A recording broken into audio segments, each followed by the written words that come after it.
নমস্কার, আপনারা দেখছেন সময় কলকাতা। খেলা হবে নিয়ে রয়েছে আমি সৈকত। চোখ রাখবো খেলার খবরের দিকে। 2032 সালে টি-20 বিশ্বকাপে দলের সংখ্যা বাড়াতে চায় আইসিসি। 24টি দলকে নিয়ে প্রতিযোগিতার আয়োজনের কথা ভাবছে তারা। অ্যাসোসিয়েট সদস্য দেশগুলির অংশগ্রহণ আরও বাড়ানোর কথা ভাবা হয়েছে ক্রিকেট প্রসারের লক্ষ্যে। আইসিসির সূত্রে খবর, টি-20 বিশ্বকাপে দলের সংখ্যা ধাপে ধাপে বাড়িয়ে 32 করা হবে। প্রতিযোগিতার মান বজায় রাখার জন্য দলের সংখ্যা একসঙ্গে বেশি বাড়াতে চাইছে না তারা। গত দুটি বিশ্বকাপ খেলেছে 20টি করে দেশ। 2032 সালের বিশ্বকাপ হতে পারে 24টি দলকে নিয়ে। নেপাল, আয়ারল্যান্ড, আমেরিকার মতো অ্যাসোসিয়েট দেশগুলির পারফরম্যান্স উৎসাহিত আইসিসি কর্তারা। আগামী দুটি অলিম্পিক্সে হবে ক্রিকেট। এশিয়ান গেমসেও ক্রিকেট অন্তর্ভুক্তি হয়েছে। এই পরিস্থিতিতে নতুন নতুন দেশ ক্রিকেট নিয়ে আগ্রহ দেখাচ্ছে। আইসিসি কর্তারা মনে করছেন, বিশ্বকাপ খেলার যথেষ্ট সুযোগ না থাকলে এই আগ্রহ ধরে রাখা কঠিন। তবে 2028 এবং 2030 সালের বিশ্বকাপ দলের সংখ্যা বৃদ্ধির সম্ভাবনা প্রায় নেই।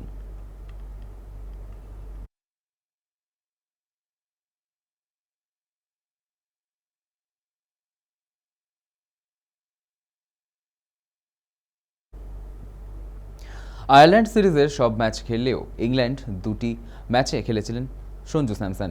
জিম্বাবুয়ে সিরিজে নেওয়া হয়নি তাকে, তার বদলে খেলেছে বৈভব সূর্যবংশী। তারপরেই বিদ্রোহের সুর সঞ্জুর গলায়। বারবার দল থেকে বাদ পড়ায় অভিমান হয়েছে তার, হওয়াটাই স্বাভাবিক। 2026 সালে বিশ্বকাপেও শুরুর দিকে ম্যাচে সুযোগ পাননি তিনি, কিন্তু পরে সুযোগ পেয়ে তা কাজে লাগিয়েছিলেন। ফাইনাল সহ শেষ 3টি ম্যাচে তার ব্যাটেই ভারত জিতেছে। বিশ্বকাপে সেরা ক্রিকেটার হয়েছেন। তারপরেও বৈভব সূর্যবংশীকে দলে জায়গা দিতে গিয়ে বাদ দেওয়া হয়েছে সঞ্জুকে। সেই কারণেই হয়তো অভিমান লুকিয়ে রাখতে পারেননি তিনি। তিনি জানিয়ে দিয়েছেন, ভারতীয় দলের এই ইঁদুর দৌড়ে তিনি সামিল হতে পারবেন না।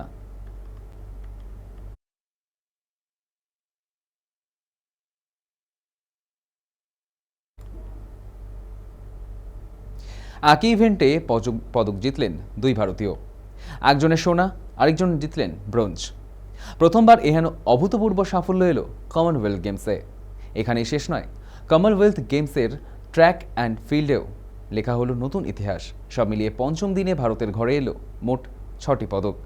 53 কেজি বিভাগে নিজের কেরিয়ারে সেরা পারফরমেন্স করে মোট 199 কেজি ওজন তুলেছেন তিনি। তবে তাতেও স্বর্ণপদক অধরা থেকে গিয়েছে খেলো ইন্ডিয়ার প্রকল্প থেকে উঠে আসা ক্রীড়াবিদের। এরপরই এসেছে সর্বেশ কুমারের রূপো। হাই জাম্পে রূপো জিতলেন তিনি। এদিন পর্যন্ত কমনওয়েলথ গেমসের হাই জাম্পে ভারতের সেরা পারফরম্যান্স ছিল ব্রোঞ্জ। মহিলাদের F57 শর্টপাটে নেমেছিলেন ভারতের দুই কন্যা। দিনের শেষে কমনওয়েলথ পদক গলায় ঝুলিয়ে মাঠ ছাড়লেন তারা। 9.81 মিটার ছুঁড়ে সোনা জেতেন শর্মিলা ধানকার।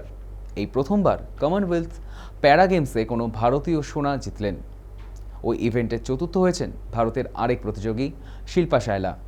পুরুষদের 79 কেজি বিভাগে ভল্লুরি অজয়বাবু রূপো জেতেন। মোট 330 কেজি ওজন তুলেছেন তিনি। অন্যদিকে মহিলাদের 58 কেজি বিভাগে বিন্দিয়া রানী দেবী তোলেন 199 কেজি ওজন। তিনি ব্রোঞ্জ জিতে নেন। আপাতত চলতি প্রতিযোগিতা থেকে 10টি পদক জিতেছে ভারত।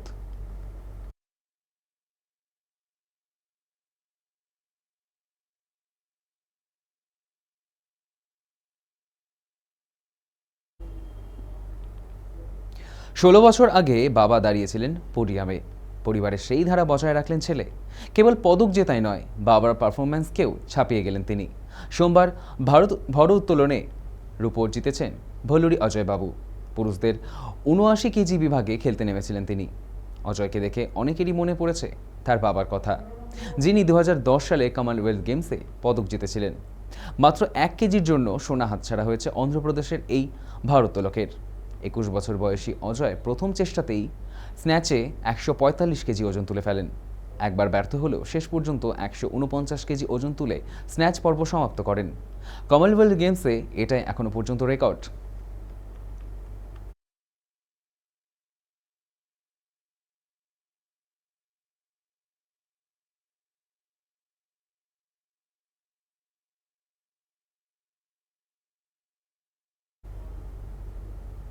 বিশ্বকাপের সেমিফাইনালে হারের যন্ত্রণা এখনও বয়ে বেড়াচ্ছেন কিলিয়ান এমবাপে। বিশ্বকাপে সবচেয়ে বেশি গোল করেও দেশকে চ্যাম্পিয়ন করতে পারেননি ফ্রান্সের অধিনায়ক। সমর্থকদের উদ্দেশ্যে খোলা চিঠি লিখেছেন এমবাপে। তাতে সোনার বুট জয়ী ফুটবলাররা জানিয়েছেন, বিশ্বকাপের ব্যর্থতা যন্ত্রণা এখনও তিনি বয়ে বেড়াচ্ছেন। সোনার বুট জেতার কৃতিত্ব একা নিতে চাননি এমবাপে, সতীর্থদের সাহায্যে এমনটা তিনি করেছেন। জানিয়েছেন ফ্রান্সের অধিনায়ক। তার বক্তব্য, সকলে মিলে চেষ্টা না করলে দলগত সংহতি ছাড়া এই অর্জন সম্ভব হতো না। কোচ দিদিয়ে দেশ এবং দলের অন্যান্য সাপোর্ট স্টাফদের ধন্যবাদ জানিয়েছেন এমবাপ্পে। বিশ্বকাপের পর আপাতত ছুটি কাটাচ্ছেন তিনি। কিছুদিন পর যোগ দেবেন রিয়াল মাদ্রিদের প্রাক মৌসুম প্রস্তুতিতে।